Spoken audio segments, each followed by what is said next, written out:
Welcome to waves media Telugu. Annamayya జిల్లా మదనపల్లి హోరెత్తిన చలో Madanapalle medical college కార్యక్రమం నిర్వహించారు.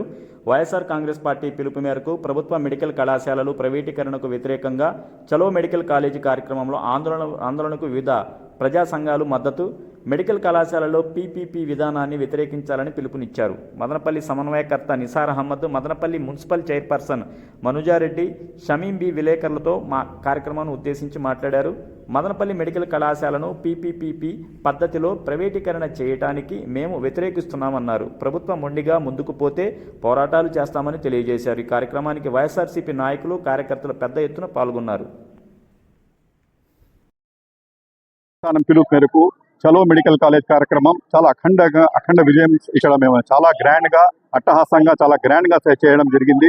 ఇక్కడ వచ్చిన మన ఉమ్మడి చిత్తూరు జిల్లా కానీ, అన్నమయ్య జిల్లా నుండి కూడా వైఎస్ఆర్సీపీ శ్రేణులు కానీ, ప్రజా సంఘాలు కానీ, అదేవిధంగా వీళ్ళు యూత్ కానీ ప్రతి ఒక్కరు ఇక్కడ చాలా మంది ఇక్కడ వచ్చి తరలి వచ్చినారు. ఇక్కడ వచ్చిన వాళ్ళ నిరసన తెలిపినారు. ప్రతి ఒక్కరూ ప్రజల్లో వచ్చేదను దీని మీద చాలా వరకు ఆగ్రహం ఉంది. గవర్నమెంట్ ఎంతో ఇది మన పోద్బోల్ పంచాయతీలో వస్తుంది. ఇది ఇక్కడ వచ్చిన ముందు వచ్చేది ఆరోగ్యవరం మెడికల్ సెంటర్ ఉండింది. ఇండిపెండెన్స్ ముందు నుండి బ్రిటిష్ వాళ్ళు మెయింటైన్ చేసినారు. టీబీకు ఇది కావాలంటే కూడా ప్రజలు ఇక్కడ వచ్చేసేది ఇక్కడ ట్రీట్మెంట్ తీసుకుని పోయేవాళ్ళు. ఇంత మెజార్టీలో, ఇంత మంచి ప్లేస్లో కూడా మన జగన్మోహన్ రెడ్డి గారు, మన మిథున్ రెడ్డి గారు ఎంతో కష్టపడి ఇక్కడ మెడికల్ కాలేజ్ తీసి మంచి ల్యాండ్ను అక్వైర్ చేసి 95 ఎకరాలు అక్వైర్ చేసేసి 50 to 60% వచ్చేది బిల్డింగ్స్ కూడా కంప్లీట్ చేసే తరుణంలో ఈ ప్రభుత్వం వచ్చింది. జగన్మోహన్ రెడ్డి గారు కేవలం ఈరోజు కూటమి ప్రభుత్వం ఒక కుచితమైన ఆలోచనతో 17 మెడికల్ కాలేజీని ప్రభుత్వ పరం నుండి ప్రైవేటు పరం చేసుకుని వాళ్ళ సొంత లాభాల కోసం ఈరోజు ప్రజలకి తీరన అన్యాయం చేస్తున్నారు. ప్రజలకి అంటే పేద ప్రజల యొక్క వైద్యం కావచ్చు, విద్య కావచ్చు. అంటే విద్య అనేది చాలా ఖరీదైపోయింది.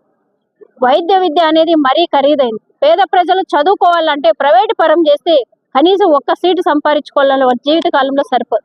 అలాంటి ఆలోచన నుండి బయటకు తీసుకొచ్చి జగనన్న ఈ రోజు పేద ప్రజల బిడ్డలకి వైద్యం అందిస్తే, వాళ్ళ ఇంట్లో ఒక వైద్యుడు ఉంటే ఆ చుట్టుపక్కల ప్రాంత ప్రజలని మంచి ఆరోగ్యంగా చూసుకోగలుగుతాడు. ఒక మంచి ఆలోచనతో ఈ రోజు ప్రభుత్వం కాలేజీ తీసుకొస్తే వాటిని నిర్వీర్యం చేస్తూ ప్రభుత్వం నుండి కూటమి ప్రభుత్వము వాళ్ళ జోబులు నింపుకోవడానికి వాళ్ళకి కావాల్సిన కార్పొరేటర్లకు ఈ రోజు ప్రభుత్వ కాలేజీలు, ప్రభుత్వ మెడికల్ కాలేజెస్ అన్ని రెడీ అయితే పేదవారికి వైద్యం అనేది ఉచితంగా అందుతుంది.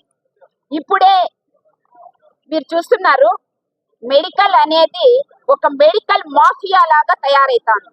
ఎందుకంటే మెడికల్ మాఫియా కోసమే ఇప్పుడు ఇది కోరుకుంటున్నారు చంద్రబాబు నాయుడు గారు. ఇది ఏమి వేరే దీనికి పదమే లేదు, ఓన్లీ మెడికల్ మాఫియా.